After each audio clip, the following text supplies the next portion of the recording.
Eh bien salut à tous les amis, c'est Virtual, j'espère vraiment que vous allez tous très bien. Aujourd'hui on se retrouve sur GTA Online pour faire part d'un petit easter egg, donc j'en fais très peu, mais là c'est un petit easter egg que j'ai trouvé moi-même en cherchant un peu sur le téléphone. C'est vraiment un petit easter egg qui est vraiment très simple, si on peut appeler ça un easter egg.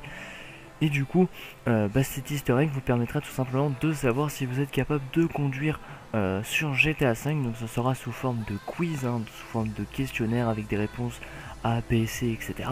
Donc le questionnaire est tout en anglais, c'est dommage. Donc moi, qui est très nul en anglais, j'ai pas pu le traduire. Je vais quand même vous le montrer, même si j'ai pas traduit. Les questions sont vraiment très longues et les réponses sont vraiment très longues. Je me suis pas j'ai pas fait la traduction via Google Traduction, mais si jamais vous avez envie de faire ce test, vous pourrez tout simplement le faire. Donc avant de commencer cette vidéo, je veux tout simplement vous inviter à me rejoindre sur mon groupe Facebook, ma page Facebook et mon Facebook personnel.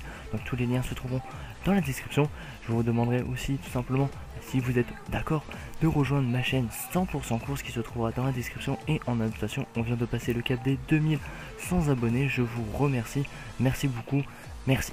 Bref, donc tout simplement pour faire cet easter egg, vous allez tout simplement vous rendre sur le téléphone et sur internet. Donc une fois sur internet, vous allez tout simplement aller dans la barre de recherche et tout simplement taper BMV.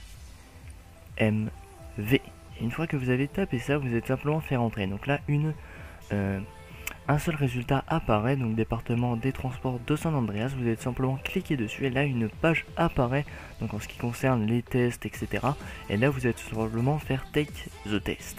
Et là vous avez tout simplement les questions qui apparaissent, qui changent tous les jours, je crois, je suis pas sûr. Hier c'était pas les mêmes, quoique, je sais pas, enfin bref. Donc si les questions ne changent pas, c'est pas très grave. Mais là vous avez tout un questionnaire, donc vous faites les réponses, donc on va faire au pif. Histoire que vous voyez un peu ce que ça donne au résultat. Et après vous faites next. Vous avez encore d'autres questions, vous répondez aux questions. Voilà, vous répondez. En fait c'est comme si c'était le code, c'est comme si vous étiez en train de passer le code.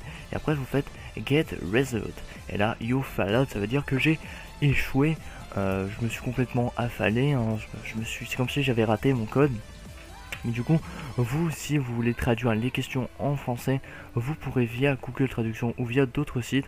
En tout cas, moi, c'est vraiment un petit easter egg que je voulais vous montrer. J'espère vraiment qu'il vous plaira. Lâchez un petit like si ça vous a plu. Partagez-le sur Facebook et Twitter afin que vos amis puissent faire le test. Mettez dans l'espace commentaire si vous avez fait le test et si vous avez réussi ou si vous avez raté, si vous avez eu votre code ou pas, parce que c'est un petit test de code. Donc voilà, je pense avoir tout dit pour cette vidéo, j'espère vraiment qu'elle vous aura plu. Si c'est le cas, lâchez un maximum de likes et pourquoi pas venir vous abonner à ma chaîne. Sur ce, moi je vous dis à tous à très bientôt, allez, ciao bébé tout le monde.